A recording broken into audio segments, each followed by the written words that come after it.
ఒక high drama. Congress party ఎమ్మెల్యేలందరినీ అర్జెంటుగా ఇక్కడికి తరలించేశారు, తమిళనాడుకి, ఇదే తెలంగాణకి. ఇంత భయం, ఇంత పిరికి పందలేందో నాకు అర్థం కాదు.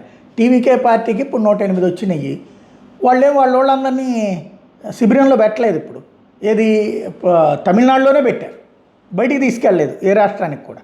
ఏఐఏడిఎంకే వాళ్ళు భయపడి పాండిచ్చేరి పట్టుకుపోయారు ఒక 27 మంది. డిఎంకే వాళ్ళు ఎవరిని పెట్టలేదు. అంటే వాళ్ళ ఎమ్మెల్యేల మీద వాళ్ళకి నమ్మకం ఉంది, డిఎంకే వాళ్ళు చీలిపోరు అన్నటువంటిది.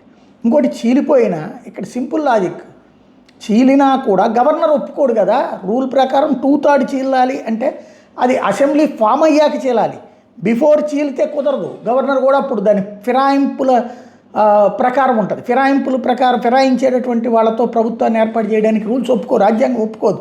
ఫర్ ఎగ్జాంపుల్, ఇప్పుడు కాంగ్రెస్లో ఉన్నటువంటి ఇదే దాని పేరేంటి, ఏఐఏడిఎంకేలో ఉన్న 10 మంది ఎమ్మెల్యే, డిఎంకేలో ఉన్న 10 మంది ఎమ్మెల్యేలు రేపు పొద్దున వెళ్ళొచ్చు విజయ్ వైపుకి.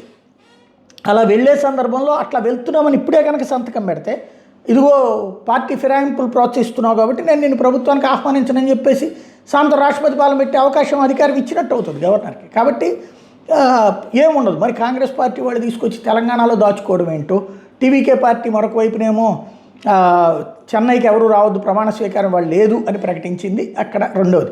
మూడోది వచ్చేటప్పటికి టీటీవీ దినకరన్ పార్టీ వాళ్ళకి ఒక కామరాజ్ అని ఒక్క ఎమ్మెల్యే గెలిచాడు ఆడ పార్టీ తరఫున. తీరా చూస్తే అతను దీనికి మద్దతు, అంటే ఏఐఏడిఎంకే కూటమి కదా టీవీకే దినకరన్, తన పార్టీ వచ్చి అటు విజయ్కి మద్దతు ఇస్తోందంటూ నిన్న కొన్ని లెటర్లు సర్క్యులేట్ అయినాయి సోషల్ మీడియాలో.